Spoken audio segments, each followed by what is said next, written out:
રાતના 1 વાગ્યા છે, કામ હજી બાકી છે અને આમાં કાંઈ મોટી કે નાની વાત નથી. ઘરનો ધંધો હોય તો કામ કરવું પડે અને કરવું જ પડે. વડીલ તમારી ઓવર એક્ટિંગ આપણને ગમતી નથી યાર.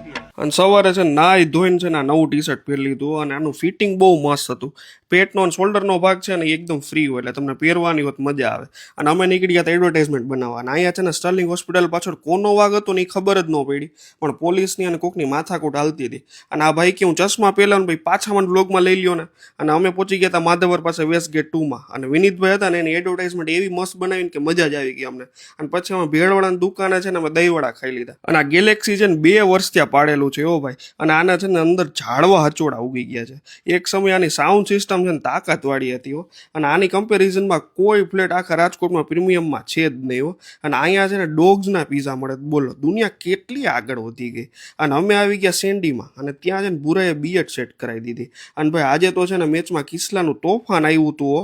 અને આ છે ને કોઈ સમાજે આવ્યા ને એવું જ લાગતું, કારણ કે વ્હાઈટ લાદી હતી, લાઈનમાં એસી નાખ્યા હતા, ઘોંઘાટ એટલો થતો હતો, ખાલી એસીમાં છે ને કોઈ દાતાનું નામ નહોતું, એટલો ફેરક.